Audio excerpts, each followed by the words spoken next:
There was a time when couples would fall in love and get married and buy a home.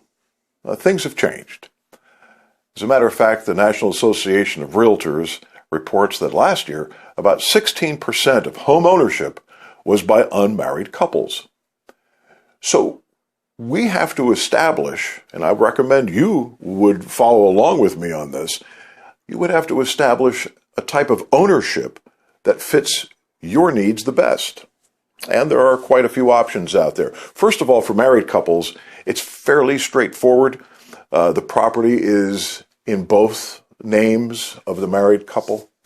And if one person dies, the surviving spouse would get the property pretty automatically unless there is a trust involved or some sort of prenup. But we're talking about unmarried couples here.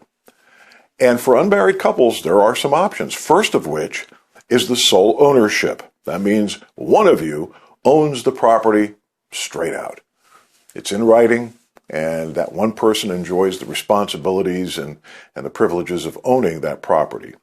If that person dies, then, there is a negotiation probably for the ownership with the family, with the other partner. Bottom line is you probably want to get a sort of a prenup, if you will, a pre-ownership agreement in place so that there isn't a lot of legal wrangling if one of the couple dies while owning the home. The second type of ownership is called joint tenancy. This is pretty popular.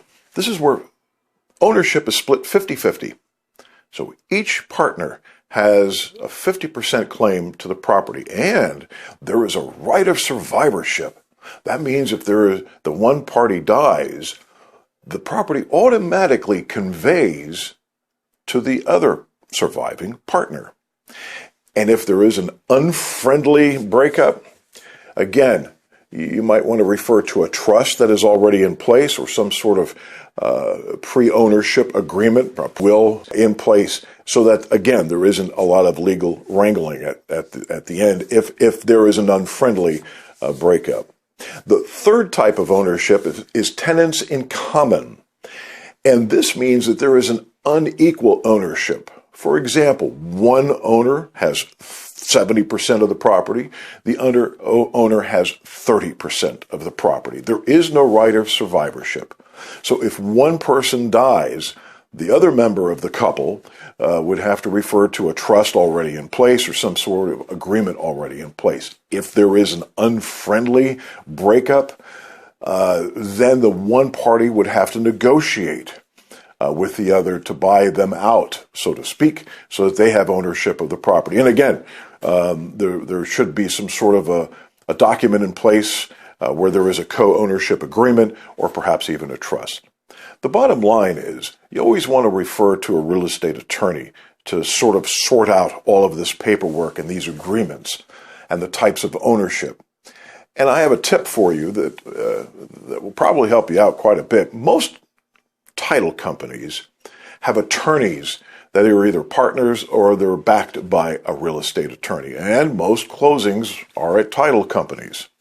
So if you are going to be closing at a particular title company and you do want to get a consultation on which type of ownership, sole ownership, joint tenancy, or tenants in common, that title company's attorney will probably be available to you and will be able to draw up the document that will best fit your needs.